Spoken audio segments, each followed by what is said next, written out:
नमस्कार दोस्तों, मेरा नाम है विजय कुमार। आप देख रहे हैं कॉमिक्स पिटारा चैनल को। तो चलिए दोस्तों, हम लोग कॉमिक्स पढ़ रहे थे बेटी और बारूद, जो कि राम रहीम की कॉमिक्स है। इसका पहला पार्ट मैंने अपने चैनल पर अपलोड कर दिया है। पहले पार्ट में मैंने इस कॉमिक्स को 20 पेज तक कवर कर लिया था। अब इस पार्ट में इसके आगे कहानी को शुरू करते हैं। दबे पांव राम उस साये की तरफ बढ़ा था, मगर साये को जैसे भनक लग चुकी थी। अगले क्षण वो बिजली की तेजी से भागा था। हरि रहीम, वो भागने ना पाए। इस साये ने हमें अपने सारे सवालों के जवाब मिल सकते हैं।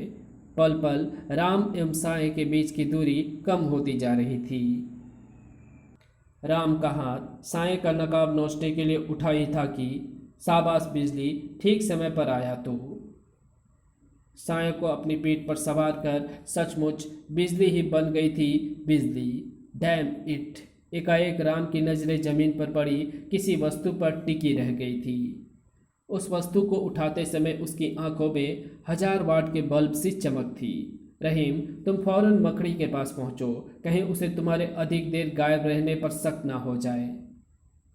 और मैं मूड महल पहुंचकर शुरू करता हूं अपनी तहकीकात। Okay, take care. इधर राम को अपनी तहकीकात शुरू करने के लिए एक सूत्र मिला था, और उधर मूड महल में भी शुरू हो गया था एक भयानक घटनाक्रम, जब रात के सन्नाटे को भेद भेद कर गूंजी थी हौलनाक चीख। आह! ये चीख कैसी? भैरव सिंह के कमरे से आई है ये चीख। ठक ठक! दरवाज़ा खोलो भैरव सिंह। कोई आवाज़ नहीं। दरवाज़ा तोड़ने के अलावा अब और कोई उपाय नहीं। भड़ाक! 2-4 चोट में ही दरवाज़ा कुंडों सहित उखड़ गया था। भड़ाक! Oh my god! खून! भैरव सिंह का खून हो गया। पिताजी! मैं पुलिस को फ़ोन करती हूँ दादी माँ। नहीं कपोल, मूड महल में आज तक पुलिस का दखल नहीं हुआ है और न आगे होगा। भैरव सिंह की मौत किसी घातक विष से हुई है, मगर पिताजी को विष देगा कौन? कमरा तो अंदर से बंद था।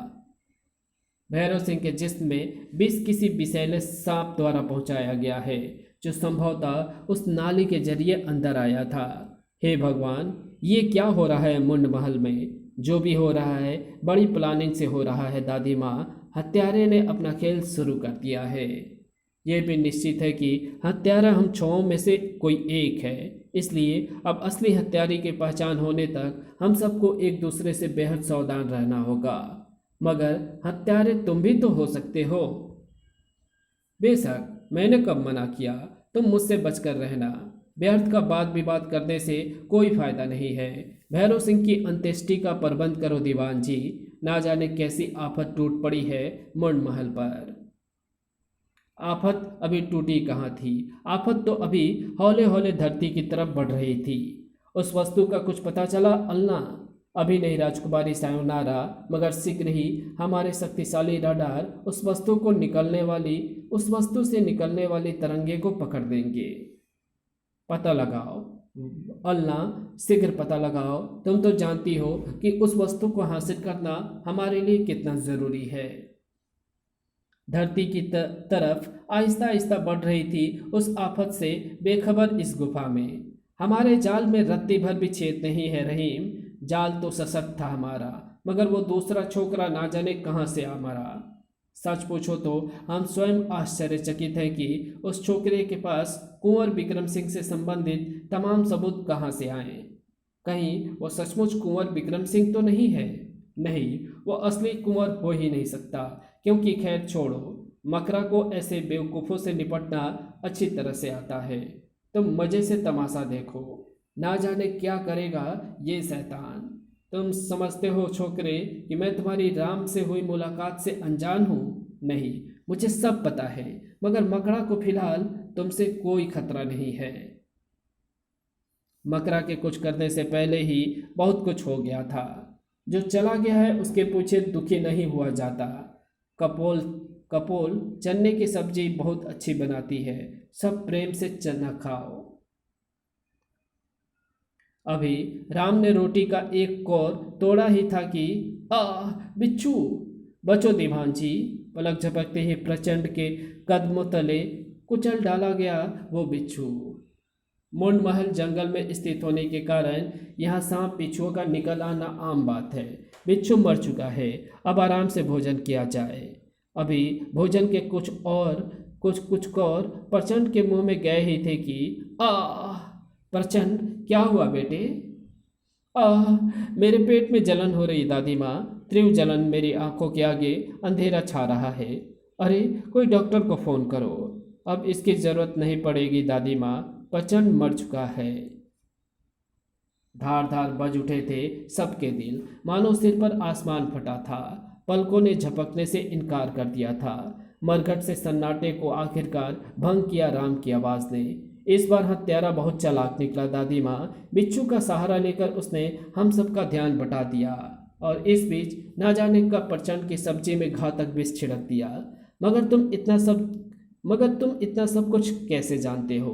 क्या तुमने स्वयं हत्यारे को ऐसा करते हुए देखा था? अगर देखा होता तो अब तक उसे पकड़कर सबके सामने ना कर दिया होता। मगर ये तो निश्चित है कि हत्यारा हम बाकी बचे पांचों में से ही कोई है। हाँ, और वो बहुत जल्द ही मैं उस हत्यारे का पर्दाफाश करके रहूँगा। मगर अब हमें एक दूसरे से बेहद सावधान रहना होगा। वो तो पहले भी थे, मगर क्या हुआ? प्रचंड तो हम सबके देखते ही देखते मर गया। मैं तो कहता हूँ दादी माँ, यही शख्स किसी प्लानिंग के तहत हम सबको एक एक करके रास्ते से हटा रहा है। Shut up! अभी ये सिद्ध नहीं हुआ है कि हत्यारा कौन है, और ना ही तुम दोनों में से असली कुंवर को ही पहचान पाई हूँ। इसलिए एक दूसरे पर दोषारोपण करना बंद करो। इतना तो निश्चित है कि हम पांचों में से ही कोई एक हत्यारा है, मगर कैसे पता चले कि हत्यारा कौन है? आप चिंता ना करें ठकुराइन, हत्यारा जो भी हो बच नहीं पाएगा। इधर मुंड महल के मकर जाल में फंसे 5 प्राणी अपनी संभावित मौत से बचने का उपाय सोच रहे थे। और इधर अंतरिक्ष में बिप बिप, मैंने उस वस्तु का पता लगा लिया है राजकुमारी सायोनारा। गुड, कहाँ रखी है वो? 1 मिनट, मैं अभी स्क्रीन पर उस जगह को दिखाती हूँ। अगले ही पल, तो ये है वो इमारत जहाँ रखी है वो वस्तु। क्या है? क्या हम स्क्रीन पर उस वस्तु को नहीं देख सकते? फिलहाल वो संभव नहीं है राजकुमारी सायोनारा। इसके लिए हमें यान को पृथ्वी के एकदम निकट ले जाना पड़ेगा। यान तेजी से धरती की तरफ बढ़ रहा था। मुंड महल पर मंडरा रहा था एक भयानक हमला। मुंड महल पर मंडरा रहा था एक भयानक खतरा, मगर उससे भी बड़ा खतरा मंडरा रहा था दूसरे कुंवर पर। कौन? मौत है मेरा नाम, और आज की रात मेरे हाथों मरने वालों की सूची में तुम्हारा नाम सबसे ऊपर है। मुझे बख्श दो मौत जी, मुझे बख्श दो। मौत भी भला किसी को बख्शती है? तेरी मौत जरूर होगी, मगर मेरे कुछ अनसुलझे सवालों का जवाब देने के बाद। और तुझे मौत देने के लिए मैंने बहुत अच्छी जगह ढूंढी है। कुछ समय पश्चात वहाँ। हाँ, अब बोलो कुंवर विक्रम सिंह, तुम कौन हो और मुंड महल में किस उद्देश्य से आए हो? बताता हूँ। मुझे कुंवर विक्रम सिंह बनाकर मुंड महल में लाने वाले भैरव सिंह प्रचंड थे। उन्होंने ही मुझे अपने आप को कुंवर विक्रम सिंह साबित करने वाली तमाम सबूत मुहैया करवाए थे। मैं तो ड्रामा कंपनी में काम करने वाला छोटा सा कलाकार हूँ। असली गुनहगार तो भैरव सिंह प्रचंड थे। प्लीज़ मुझे माफ़ कर दो। माफ़ी नहीं, मौत मिलेगी तुझे बिजली।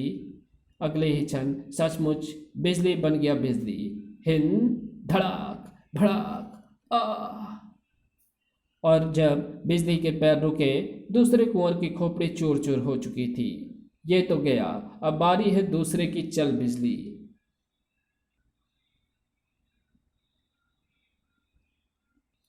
एकाएक जहां के तहां थमे रह गए उनके कदम। तो तुम यहाँ? तुम्हारा भेद खुल चुका है राजकुमारी कपोल, अब यह नकाब हटा दो। ओह, कैसे पहचाना? इस कान की बाली से इसे पहचानो कपोल, तुम्हारी है ना ये? हाँ, मगर ये तुम्हारे पास कैसे पहुंची? हमारी पिछली मुलाकात के दौरान जब मैं तुम्हारा पीछा कर रहा था और तुम बिजली पर सवार होकर भागी थी, उसी दौरान यह तुम्हारे कान से छिटक पड़ी थी।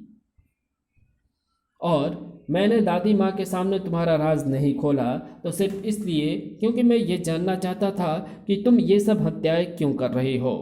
जानना चाहते हो तो सुनो। दादी माँ को छोड़कर मून महल का हर शख्स हमारी जान का दुश्मन बना हुआ है।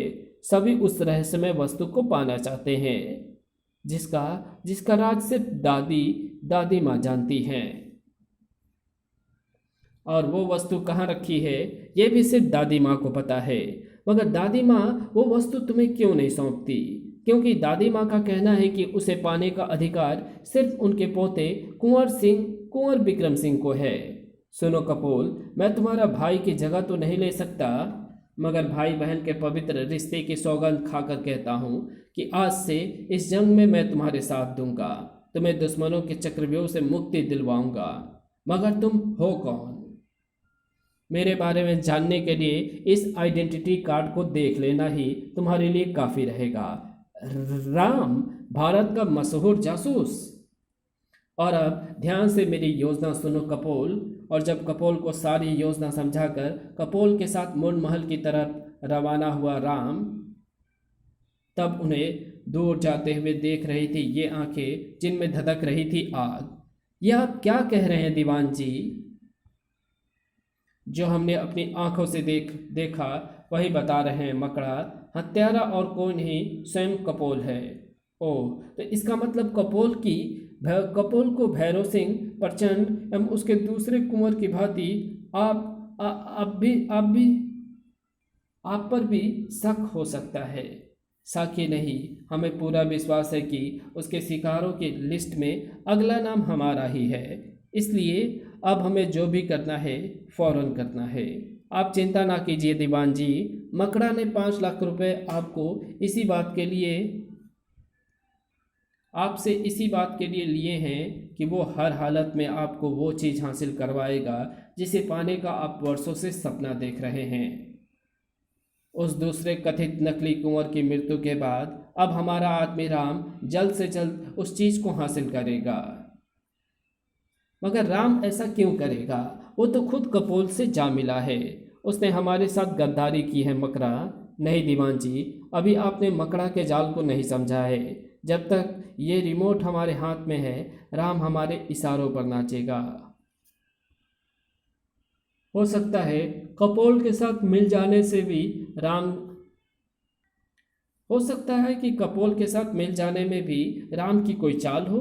ऐसा ही होना चाहिए मकड़ा, वरना हमारा सारा प्लान चौपट हो जाएगा। इधर मून महल में हमें खुशी है बेटे कि दूसरे कुंवर ने महल से भागकर स्वयं अपने आप को गुनहगार साबित कर दिया है। अब हमें कोई शक नहीं रहा कि तुम ही मेरे असली पोते हो। आओ, आज हम तुम्हें वो अमानत सौंपते हैं जिसके लिए हमारी बूढ़ी सांसें अब तक इस दुनिया में ठहरी हुई है। फर्श के बीचों बीच बने इस चौखाने को 3 बार पैरों से ठकठकाया था दादी माँ ने। अगले ही क्षण सर। आओ मेरे बच्चों। लंबी घुमावदार सीढ़ियाँ उतरते हुए तीनों यहाँ पहुँचे थे। ये बग्घी हमें उस वस्तु तक पहुँचाएगी। तीनों के सवार होते ही बग्घी चल पड़ी। कमाल है, बग्घी में जूते हुए घोड़े तो नकली हैं, फिर ये बग्घी चल कैसे रही है? मैं समझ गया कपोल। दरअसल किसी मास्टरमाइंड व्यक्ति ने अपने वैज्ञानिक प्रतिभा का उपयोग करते हुए इन सबको हाइड्रोलिक सिस्टम के द्वारा बनाया है। जैसे दादी माँ के 3 बार पैर से ठकठकाते ही चौखाना अपनी जगह से हट गया, वैसे ही हमारे सवार होते ही बग्घी चल पड़ी। मगर वो मास्टरमाइंड व्यक्ति था कौन? तुम्हारे दादाश्री? दादाश्री? क्या दादाश्री ने ये सब बनाया है? हाँ मेरे प्यारे बच्चों, तुम्हारे दादाश्री अर्थात मेरे पति ठाकुर प्रताप सिंह को विज्ञान, ज्योतिष एवं खगोल शास्त्र में बहुत रुचि थी। खैर, आगे की बात मैं बाद में बताऊंगी। वो देखो, सुरंग खत्म हो रही है। अब हम उस तहखाने के द्वार तक पहुंच गए हैं जिसके अंदर तुम्हारे दादाश्री की अमानत रखी हुई है। और इस तहखाने की चाबी इस बगुले के पेट में है, जिसे निकालकर बगुले के मुंह में 3 बार कसना पड़ेगा और ऐसा करते ही द्वार खुल जाएगा। देखो, द्वार खुल रहा है। हर कोई फटी फटी आंखों से द्वार को खोलते हुए देख रहा था, जहां से निकल रही थी नीली रोशनी। इसी के साथ ये कहानी यहीं समाप्त करते हैं। तो मिलते हैं आपसे इसके अगले पार्ट में। तब तक के लिए बाय। अगर आपको ये वीडियो पसंद आई हो तो इस वीडियो को लाइक शेयर कमेंट ज़रूर कर देना। चैनल पर नया हो तो चैनल को सब्सक्राइब कर ऑल नोटिफिकेशन को सिलेक्ट ज़रूर कर देना। Thanks for watching my videos.